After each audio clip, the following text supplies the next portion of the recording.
Okay, guys, NBA late night. It's like almost midnight on the East Coast. And that's how dedicated I am. I'm going to be doing a daily NBA podcast show. So I'm sticking to it. I'm trying to blow this thing up. Hope you guys enjoy it. Let's get straight to it.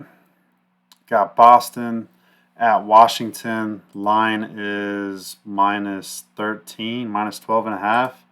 So there's been a little bit of Wizard money. And I don't know, guys. I really think Boston's on a mission this year. I really do. They kind of proved it the other night. I don't know, guys. I don't know. I kind of get like 2016 Warriors vibes with the Celtics because they feel like their championship isn't respected enough. So I could see them coming out and just waxing teams like for the first 2 months, and then maybe they have some letdown spots maybe after then. But Celtics, one of the best first quarter, first half teams in the NBA last year. They covered the first quarter and the first half last game against the Knicks, and I kind of lean that way again. I kind of. And I made the mistake last year not betting this team in the first quarter, first half enough. I think if you just bet them blindly this year, I think they're going to make you money, a lot of money potentially again. And so, let's look at these first half lines. It's minus 7.5, minus 4.5 for the first quarter. Those are steep numbers, guys. Those are steep numbers. Especially on the road. They're saying basically if this game was at home, the Celtics would probably be like minus 18-point favorites. Gosh, that's kind of crazy. But I don't know if I'm going to get there for the first quarter, first half for the Celtics. I might get total. I might go Celtics team total over. I might not. I don't know. They shot an historic amount of threes last game, so. I don't know. The games, I got to think about that. It's early in the season. I think I want to pick and choose my spots rather than just like going blindly playing Celtics first quarter, first half, even though, who knows? They probably covered and probably win by, I don't know, probably like 20 in the first half again. So, I don't know. I might have to get there. I might have to do it, guys. I might have to do that. Over-unders at 232. And I don't know. The Wizards are such a weird team. They really didn't get any better, and I don't trust their defense. I kind of lean over, and I feel like the Wizards are going to give a good effort on their home opener and season opener game. So I could see them not quitting and fouling a lot, and getting close to 110 points, and then Celtics get to like 125. Yeah, I do feel that. I feel that way. So, I'll probably just leave that game alone, though, guys. I don't know. I'll think about it, but we'll see. All right, next game. Spurs and Mavericks. First glance, I do like the Spurs plus 7.5. I think I'm going to get there with that bet. And the over under. And it's just simple. With Chris Paul at point guard, he's a veteran presence. He's a calming presence. He knows how to get the right shot, and they're going to get a good shot. They're going to be a more organized basketball team. That's for sure. So I do trust that, and I do think they keep this game close at the end. And that's kind of just my overall hunch on that. So over unders at 229. Let's see, 229. Dallas. I don't think they're going to respect San Antonio. Chris Paul playing, he does bring the pace down really slow, though. That's the only thing. I kind of lean under here. We'll see. I'm going to do some more research into that. But with Chris Paul playing, Chris Paul really slows the game down. He walks the ball up the court, guys. That pace is going to be slow. I do lean under. It looks like there's already been under money coming in. It looks like it opened at like 233. So, yeah, people are probably seeing what I'm seeing. That Chris Paul effect is going to drive that total down. And I agree. I think I'm going to get there with that under 229.5. All right, and then the Spurs plus 7.5. That's what I'm on too. Yeah, that's what I'm on, guys. I'm not on officially, but follow me at Twitter at Easy Money Wins. That's where I release all my bets. That's where I track all my plays. My Google Excel sheet bios in there. So follow me there. I haven't played anything for tomorrow's games yet. I'm still sweating out tonight's bets. Today wasn't good. Let me just see. Let me see what's going on with the Jazz and Memphis. Yeah, the Jazz. Oh, of course, of course, of course. So I decided to go money line, and Memphis wins by 2. There's 2.5, and I said no, I'm not going to do 2.5. I'm going to go Jazz on a money line. Better play long term. Like, what's the odds of them?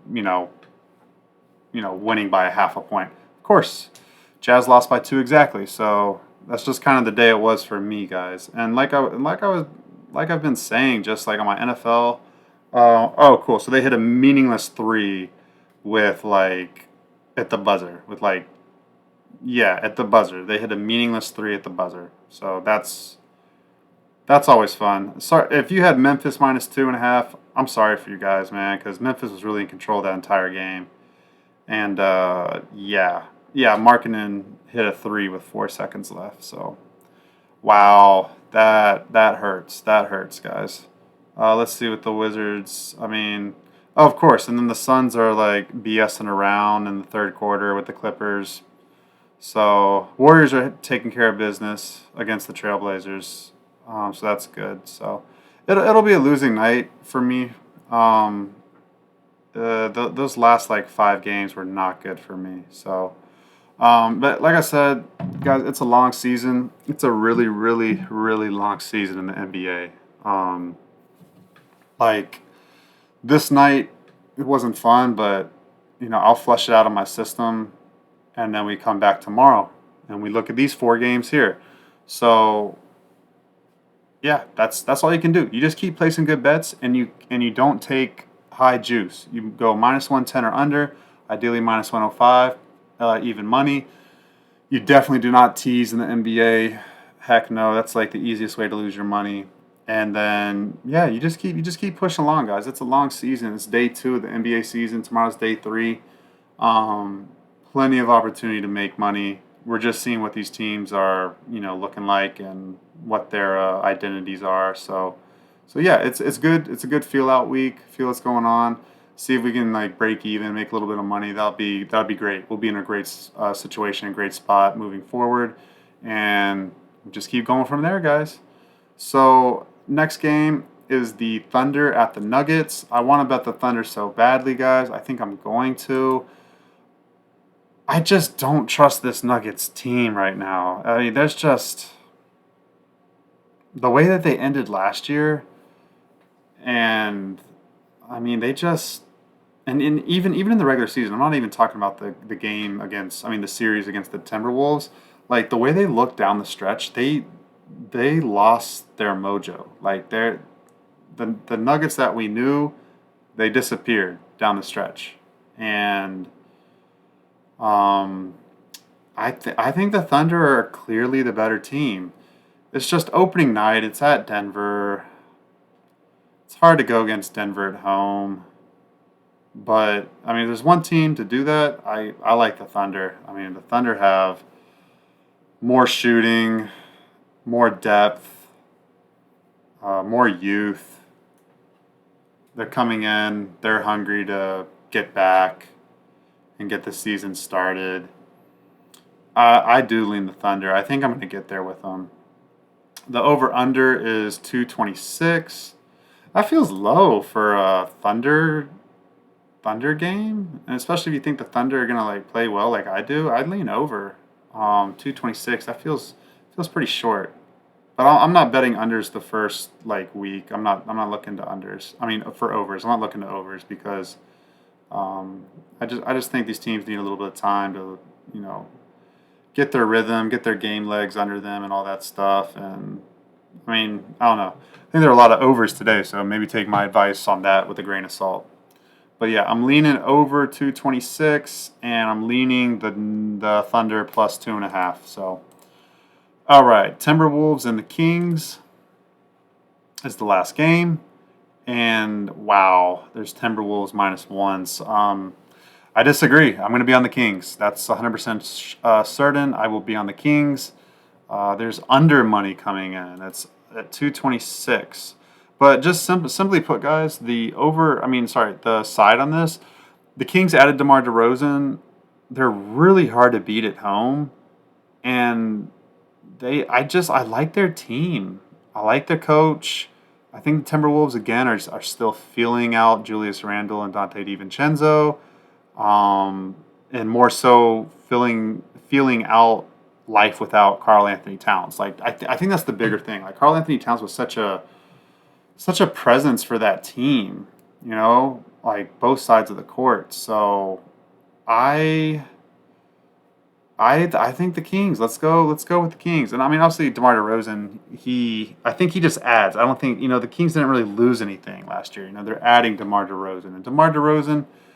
I mean, he is a little stagnant, so that kind of goes against what the Kings do. I mean, the Kings like to play fast and play off of De'Aaron Fox, but I mean, with all things equal, like Timberwolves go through a little bit of roster change, and then the Kings too. I think the Kings less, not as much, and the Kings are at home, and I think the Kings have better shooting. So I'm going to be on the Kings tomorrow. That's for sure. And the over under 226. That's a little tough. I'd lean. What do I lean here? I think I could see under again. Timberwolves, they didn't look clean the other night. I could see this game staying under this number. So, but that's what I'm at, guys, for tomorrow. Again, follow all my official bets. I haven't released anything yet, but I will at Easy Money Wins. So follow me there, and appreciate y'all listening every day to my podcast.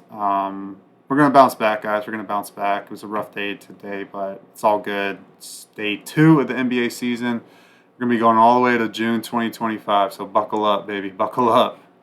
All right, guys. I'll see you tomorrow.